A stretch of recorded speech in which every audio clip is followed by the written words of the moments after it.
Bonjour et bienvenue, c'est le Climat en question, le podcast pour prendre le temps de s'interroger et de répondre à toutes vos questions sur les climats d'hier, d'aujourd'hui et de demain. Aujourd'hui, on s'intéresse au bilan de la France en matière d'action climatique et à la planification écologique. Où en sommes-nous de nos émissions de CO2 en France ? Si on compare aux autres pays industrialisés, eh bien les Français sont plutôt des bons élèves. Comme toujours, il y a un mais. Parce que si on prend en compte nos importations, notre bilan est moins bon. Il augmente même de moitié, autour de 10 tonnes de CO2 par Français. Et pour le futur, est-ce qu'on est bien parti pour tenir nos engagements ? La réponse de la France au réchauffement climatique progresse, mais reste insuffisante. C'est le constat sans appel que fait le Haut Conseil pour le climat, organe indépendant créé en novembre 2018 par Emmanuel Macron. La planification écologique sera donc la nouvelle méthode d'Emmanuel Macron pour accélérer la baisse des émissions de CO2. De quoi s'agit-il ? Parce que cela concerne tous les domaines, tous les secteurs, toutes les dépenses, tous les équipements, tous les investissements, bref, toutes les politiques. Ça n'est pas simplement une politique, c'est la politique des politiques. La planification écologique comme politique des politiques. Mais qu'est-ce que ça veut dire concrètement ? On en discute aujourd'hui dans le Climat en question, comme d'habitude, avec Gilles Ramstein, paléoclimatologue, et Sylvestre Huette, journaliste scientifique. Bonjour Sylvestre et Gilles. Bonjour. Et nous aurons la chance d'être rejoints par un membre de ce Haut Conseil pour le climat, Michel Colombier, en deuxième partie d'épisode. Alors pour commencer, je me tourne vers toi Sylvestre. Quels sont aujourd'hui les engagements qu'a pris la France pour réduire ses émissions de gaz à effet de serre ? Tout d'abord, les engagements de la France, comme ceux de tous les autres pays, sont purement déclaratifs, puisque c'est l'architecture de l'accord de Paris, selon laquelle les pays, les gouvernements mettent sur la table internationale des promesses qui sont certes publiques, qui sont censées être révisées pour voir si elles sont en ligne avec les objectifs climatiques fixés en 2009 et en 2015, les fameux 2 degrés à ne pas dépasser, puis 1,5 degré de réchauffement à essayer d'atteindre. Mais d'un point de vue juridique, ce sont des promesses, c'est-à-dire que si on ne les tient pas, il n'y a pas de conséquences, il n'y a pas de punition, etc. Donc c'est important de garder à l'esprit que c'est grâce à cette méthode que l'accord de Paris a pu être signé. Il n'y a pas d'engagement au sens si on ne tient pas ces engagements, alors il se passe quelque chose en termes de punition. Tu as raison de le rappeler, on avait d'ailleurs beaucoup parlé lors de notre épisode sur la COP21 avec Laurence Tubiana, mais quand même, en France, il y a bien des lois, ces engagements ou ces promesses, comme tu veux les appeler, ont bien été traduites dans le droit national. Le cadre législatif adopté par la France, c'est ce qu'on appelle la stratégie nationale bas carbone, qui a été instituée par la loi de la transition énergétique pour la croissance verte, votée en 2015, qui a été ensuite précisée par la loi énergie-climat de 2019. Et cette stratégie nationale bas carbone est censée nous conduire à la neutralité carbone en 2050. Neutralité, ça veut dire ne pas émettre plus que ce que les puits naturels de carbone et les puits artificiels peuvent absorber, avec des objectifs année par année et par grands secteurs d'émissions, transport, logement, industrie, agriculture, etc. Et ces objectifs font même l'objet de décrets pour des périodes de 5 ans. Alors, première remarque, cette SNBC, Stratégie Nationale Bas Carbone, on apprend toujours des acronymes très utiles dans le climat en question, ne s'applique qu'aux émissions territoriales, parce que c'est ainsi que la Convention climat de l'ONU compte les émissions de gaz à effet de serre. Or, c'est particulièrement inadapté pour la France, car notre empreinte carbone, véritable, celle qui soustrait aux émissions territoriales les émissions correspondant à nos exportations et qui ajoute celles liées à nos importations, est vraiment très différente, très supérieure à nos émissions territoriales. Ainsi, l'objectif final de la SNBC, c'est de réduire les émissions de la France à 80 millions de tonnes équivalent CO2 en 2050, donc l'équivalent des puits de carbone du pays projetés à l'époque en les doublant, contre 445 millions de tonnes d'émissions territoriales en 2018. Mais j'ai le chiffre de 2019 seulement. Selon le Haut Conseil pour le climat, l'empreinte carbone des Français en 2019 se monte à 663 millions de tonnes équivalent CO2. Donc c'est beaucoup plus que 445 pour les émissions territoriales. Donc il y a là évidemment un problème très sérieux. Donc premier élément, ces législations nationales ne s'intéressent qu'aux émissions territoriales et donc en effet, on oublie toutes les émissions associées à tous ces produits importés.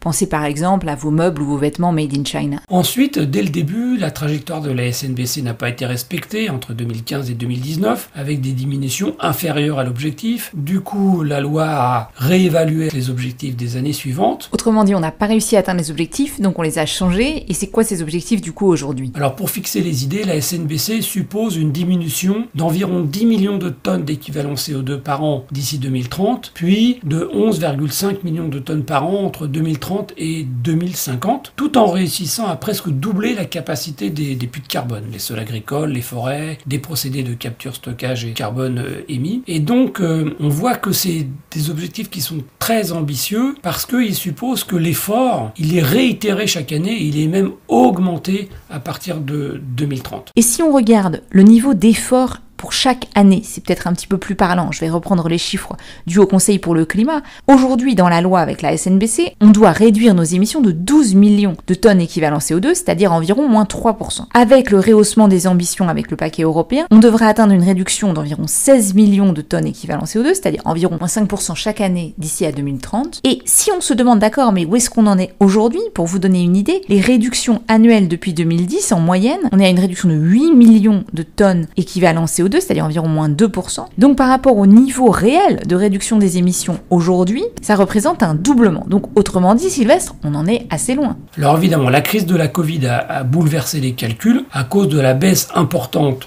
de 2020-2021, sauf qu'elle est totalement conjoncturelle. En plus, il y a eu un hiver très doux en 2020 qui a diminué les besoins de chauffage. Par exemple, en 2020, les émissions des transports ont chuté de plus de 16% à cause des restrictions. Mais c'est évident que c'est conjoncturel.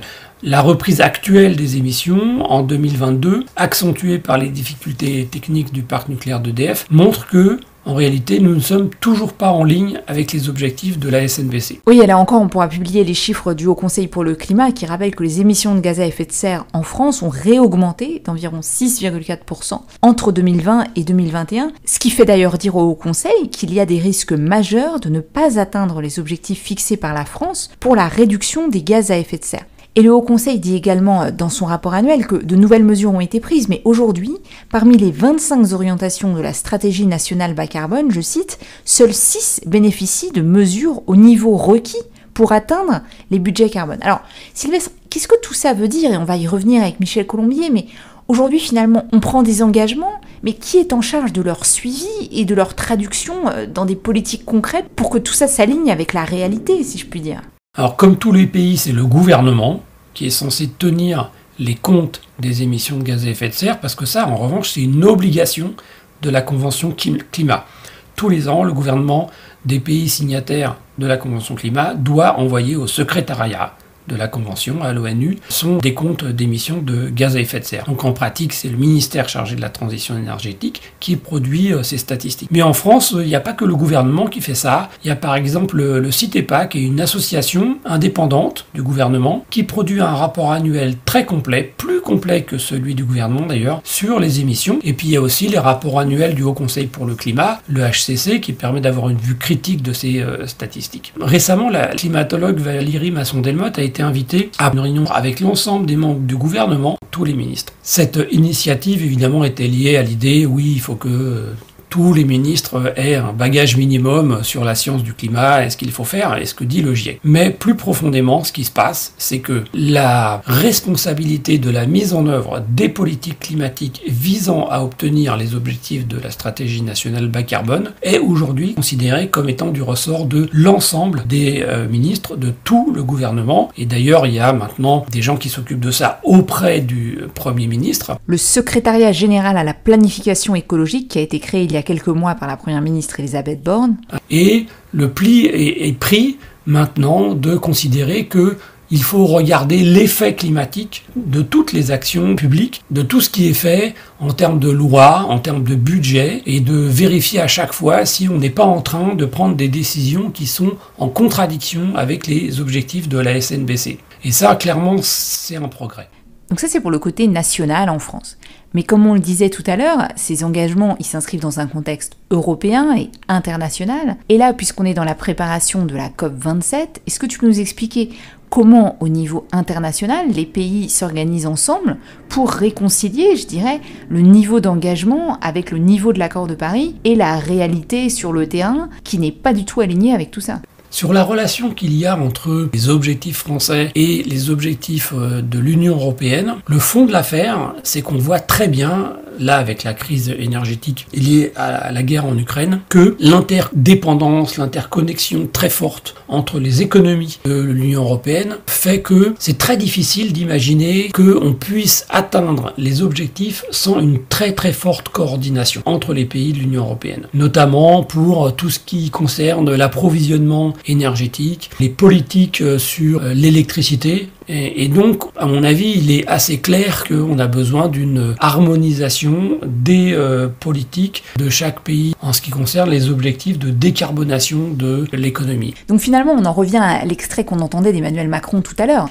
Pour que ça fonctionne et pour atteindre nos objectifs climatiques, il faut qu'on ait une politique cohérente, une politique des politiques, comme il disait, qui concerne l'ensemble des ministères, au niveau européen, l'ensemble des pays.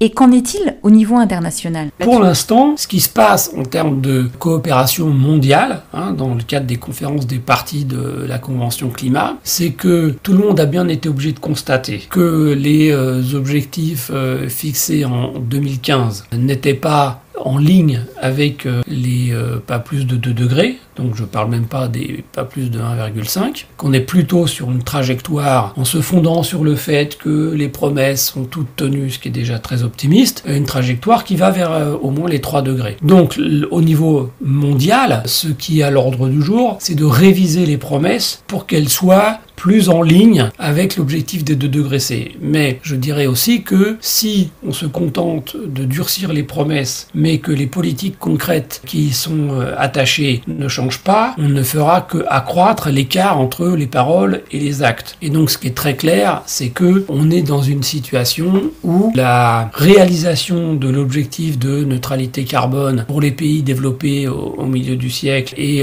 pour le monde un peu plus tard dans le courant de la deuxième moitié du siècle, ça réclame des changements très profonds par rapport aux politiques actuellement conduites. Et ces changements profonds, on va y revenir avec notre invité dans une minute. Mais Gilles, je me tourne vers toi parce qu'on t'a pas beaucoup entendu dans cet épisode.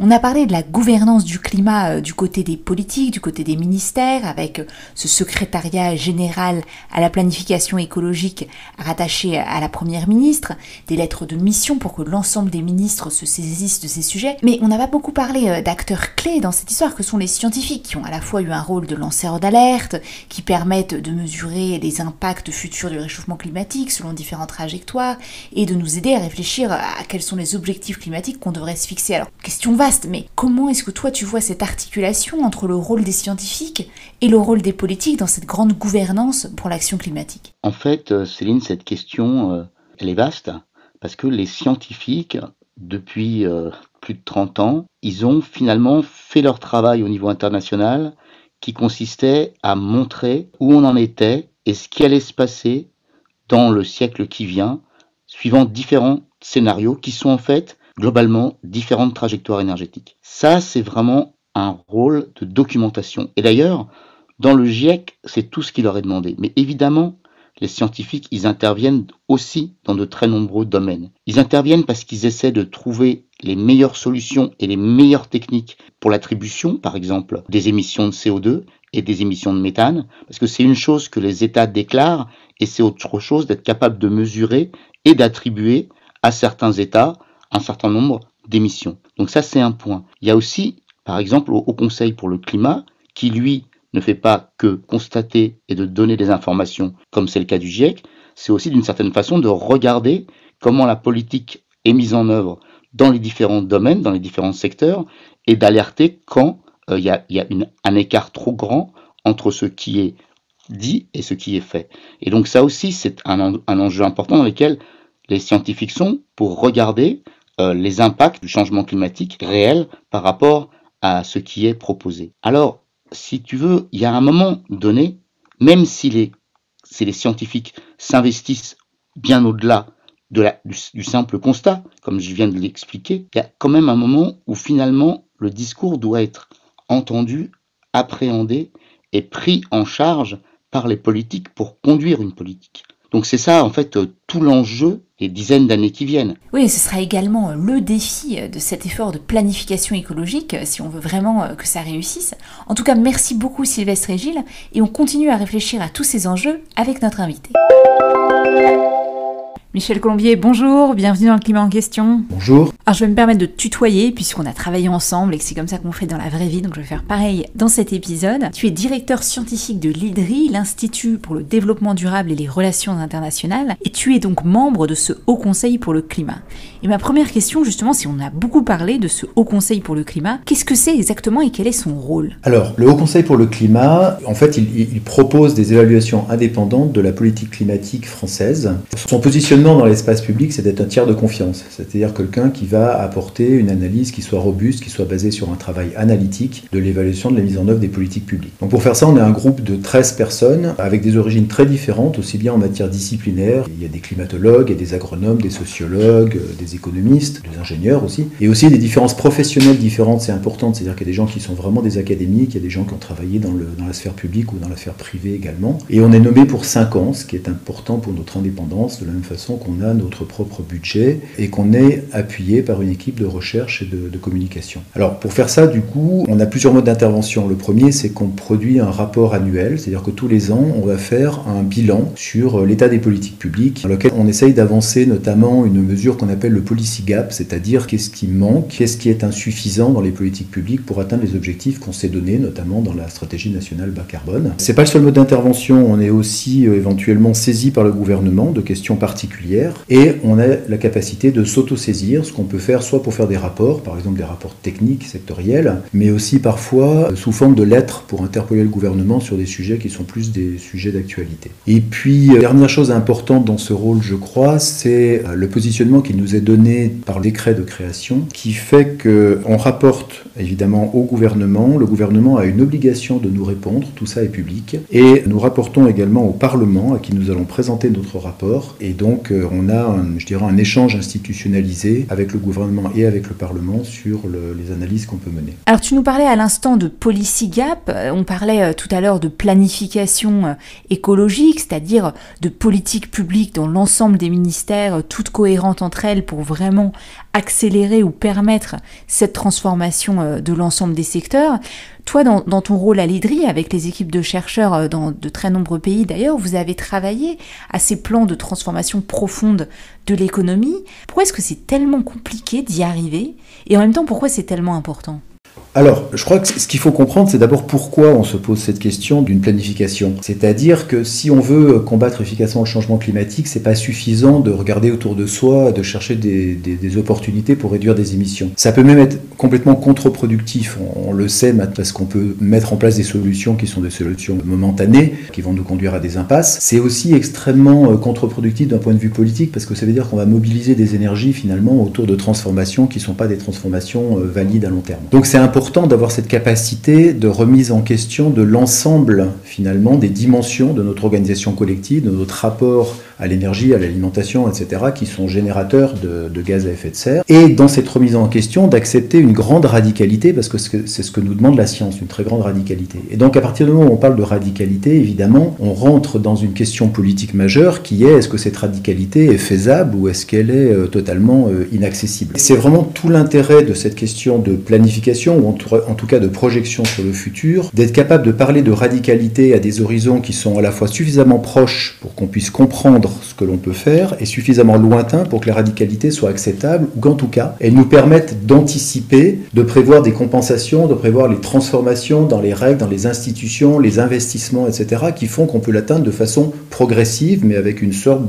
de route quand même, qui puisse nous amener à l'objet souhaité. Donc ça c'est important parce que c'est pas exactement un plan comme ceux qu'on a pu faire après la Deuxième Guerre mondiale finalement, où on avait des objectifs extrêmement précis qu'il s'agissait de réaliser dans des horizons finalement relativement court. Là, on a des stratégies plus que des plans, mais ces stratégies doivent aboutir sur une traduction très opérationnelle en matière de mise en œuvre dans les années qui sont devant nous. On doit être extrêmement opérationnel et dans le même temps, on doit être capable de revoir régulièrement ces stratégies. Donc on comprend bien pourquoi c'est important d'avoir ces stratégies qui connectent le court et le long terme, l'ensemble des secteurs en cohérence, l'ensemble des acteurs, mais pourquoi c'est si difficile à faire et peut-être encore plus à mettre en œuvre? C'est une conduite des affaires publiques qui est quand même fondamentalement nouvelle. Donc il y a évidemment des difficultés pour la mettre en œuvre et la première, c'est que c'est difficile déjà de convaincre les gens qu'on a besoin de regarder loin pour décider de ce qu'on doit faire tout de suite. C'est pas quelque chose qui va de soi, c'est pas comme ça qu'on construit les politiques publiques actuellement et c'est pas comme ça qu'on le fait d'une façon générale. Normalement, on regarde quel est l'état du débat, des forces politiques, des avis, etc.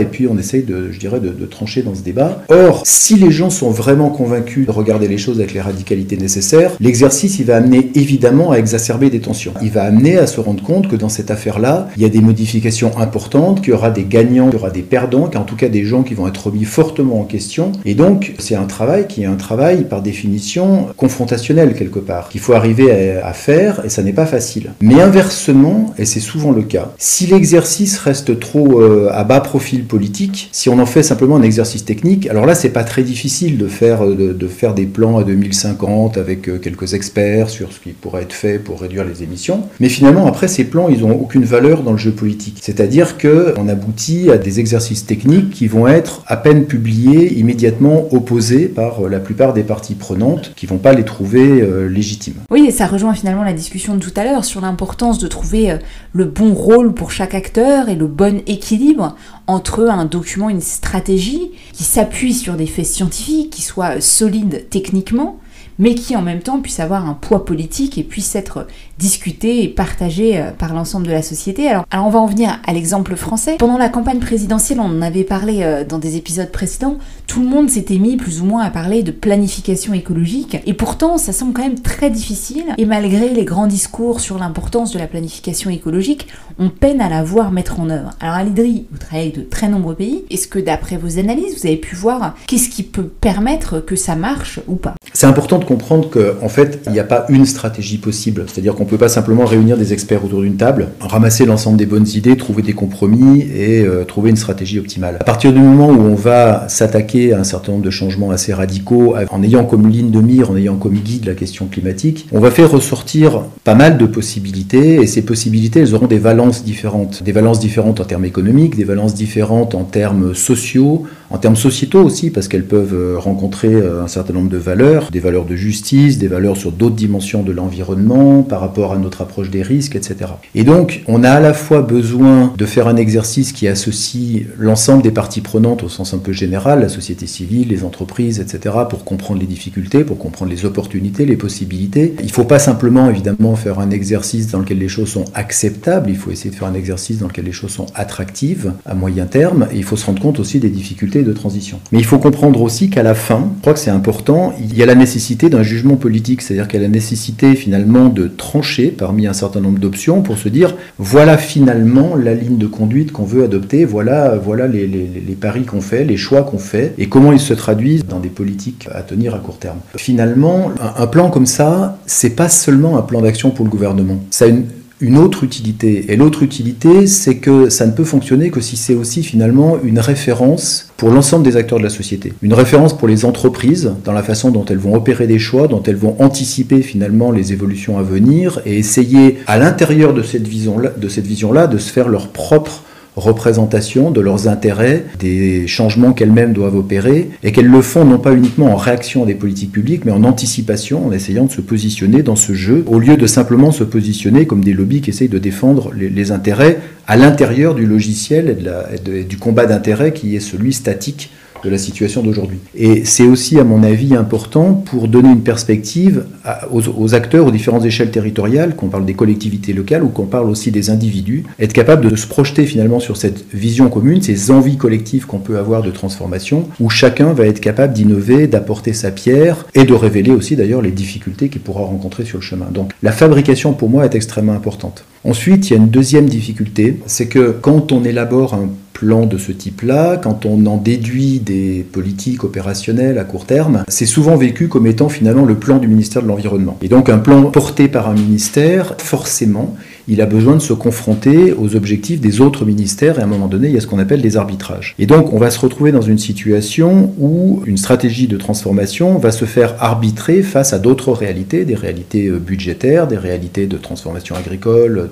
industrielle, etc., qui sont tout aussi importantes. Et on a besoin d'une étape supplémentaire qui est de faire en sorte que ces stratégies deviennent un guide et une référence pour l'ensemble de l'action gouvernementale et pas simplement une référence d'action pour un des acteurs au sein du gouvernement. Alors, beaucoup d'éléments dans ce que tu nous dis. Je retiens l'importance de la méthode pour la préparation de ce document ou de cette stratégie, je ne sais plus comment l'appeler, en tout cas ce guide ou cette boussole pour l'ensemble des acteurs qui doit tous nous orienter vers une vision d'un futur partagé. L'ensemble des acteurs, c'est donc aussi l'ensemble des ministères. Et comme tu le disais, ça veut dire gagner des arbitrages et donc que ce sujet soit apporté à haut niveau de façon cohérente. Et j'en reviens du coup à cette idée de la politique des politiques qui permettrait vraiment de mener à bien cette transition. Alors justement, en France, est-ce qu'on en est là? Est-ce qu'on a réussi à faire ce travail de vision, de préparation et de coordination?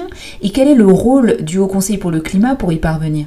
Alors, le rôle du HCC, évidemment, c'est un rôle d'évaluation. Donc, c'est pas son rôle à lui de coordonner. Par contre, dès le premier rapport, justement, on avait mis l'accent sur le déficit de gouvernance qu'il pouvait y avoir sur la conduite de la politique climatique. C'est-à-dire qu'on avait fait un rapport qui était moins orienté sur des aspects sectoriels, qu'est-ce qui se passe dans le bâtiment, qu'est-ce qui se passe dans les transports, mais on avait tenu à mettre tout particulièrement l'accent sur ces questions de gouvernance. On avait un certain nombre de propositions qui d'ailleurs depuis se traduisent par des évolutions dans la conduite gouvernementale. Par exemple, la question des lettres de mission aux différents ministères. C'est important, c'est-à-dire que le fait qu'à un moment donné, sous l'impulsion du Premier ministre, on rappelle à l'ensemble des ministères qu'ils ont un rôle à jouer, que chacun dans l'exercice de son ministère, qu'il s'agisse de la recherche, qu'il s'agisse de l'industrie ou de l'agriculture, va prendre des décisions, va mener des politiques qui, bien sûr, vont rendre possible, facile ou au contraire rendre compliquée la transition, c'est absolument essentiel. Donc voilà un exemple sur lequel un déficit de gouvernance que nous on avait pointé est en partie comblé par l'organisation actuelle. C'est le cas aussi de la création du secrétariat général à la planification écologique. Ensuite, évidemment, et notre rôle continue à jouer à ce moment-là.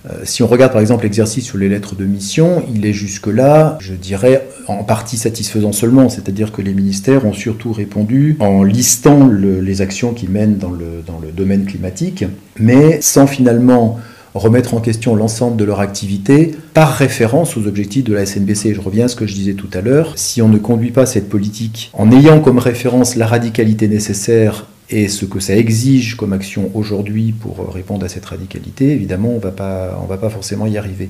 Mais alors justement, tu disais tout à l'heure que c'est pas le rôle du Haut Conseil de distribuer des bons points ou des mauvais points. Enfin, vous avez quand même un rôle d'évaluation.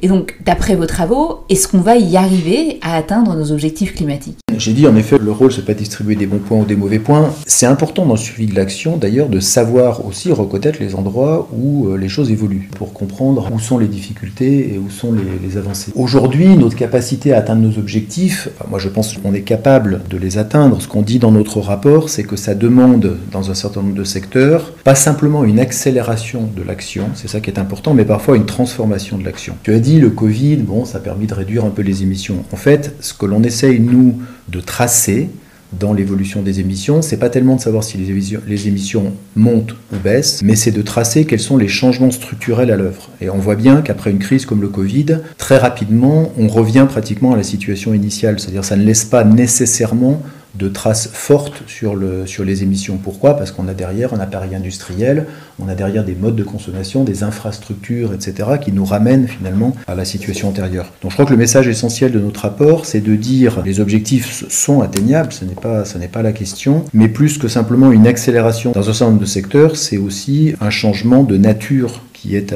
à effectuer. Mais concrètement, dans les secteurs clés, ça veut dire quoi? De pas seulement accélérer les efforts, mais vraiment transformer la nature même des efforts à faire. Je donnerai juste un exemple. Aujourd'hui, on a une situation un peu particulière, évidemment, puisqu'on a cette crise énergétique qui a été renforcée par la guerre en Ukraine. Et face à ça, on nous appelle aujourd'hui à la sobriété en disant bon, on va avoir un hiver difficile et il faut donc faire preuve de sobriété pour essayer de passer l'hiver. Or, un des sujets qu'on a abordé l'an dernier dans notre rapport, c'est justement cette question de la sobriété. Et la sobriété, c'est créer un rapport différent entre les besoins des gens, de la société, de mobilité, de connectivité, d'alimentation, etc., et son expression matérielle par des demandes alimentaires ou des demandes énergétiques. Et nous, on s'est assez fortement exprimé en disant la sobriété, c'est avant tout une question collective, c'est-à-dire que c'est nos organisations, la façon dont nos villes sont organisées, dont le temps est organisé, la façon dont nos infrastructures fonctionnent, etc., les règles du jeu aussi, qui font que les citoyens individuellement peuvent trouver ensuite ou pas des espaces de sobriété. Donc c'est bien un exemple là de transformation structurelle qui prend du temps, qui doit être construite par des politiques publiques que nous n'avons pas aujourd'hui et qui est une des variables, par exemple, sur lesquelles on n'agit pas suffisamment.